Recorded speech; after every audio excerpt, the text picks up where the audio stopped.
Yemeni Houthi attacks on merchant ships continued in the Red Sea region. A Greek tanker, 𝐄𝐚𝐬𝐭, was struck by ballistic missiles, causing it to lose maneuverability. As a backdrop, the U.S. Navy intercepted several munitions in the Red Sea and Gulf of Aden. Only 2 kamikaze drones of the Houthis were shot down by Western coalition forces during the week. In response to the Houthi attacks, the U.S. Air Force launched airstrikes in the Houthi-controlled part of Yemen.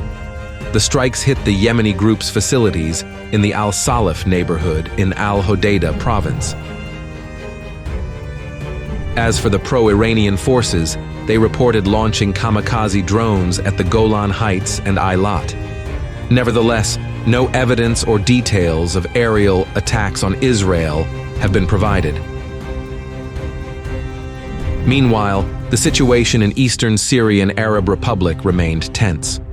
Along the Euphrates River, artillery duels between Kurdish forces and the Syrian armed forces continued unabated. Fighting between Arab tribes and Kurds continued in the American zone of influence in Deir ez-Zor province. Government-backed tribal militias carried out attacks on SDF roadblocks and convoys. In areas bordering Turkey, Kurdish forces attacked positions of pro-Turkish groups. Up to 17 Syrian National Army soldiers were killed in sorties near Azaz and Maraya. In response, Turkish forces launched artillery strikes on Kurdish formations facilities. The hits occurred in the area of Tel Rifat and Al-Hasaka. Among the casualties were both combatants and civilians. Meanwhile, the Syrian Air Force and the Russian Air Force carried out airstrikes on the positions of the banned terrorist organization IS. At the same time, Syrian troops fought with militants south of Deir ez-Zor. Both sides suffered losses.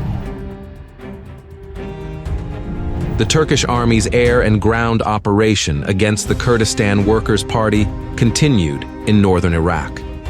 Up to 9 Kurdish militias were eliminated in a series of Turkish Air Force airstrikes on the mountainous Kirkuk.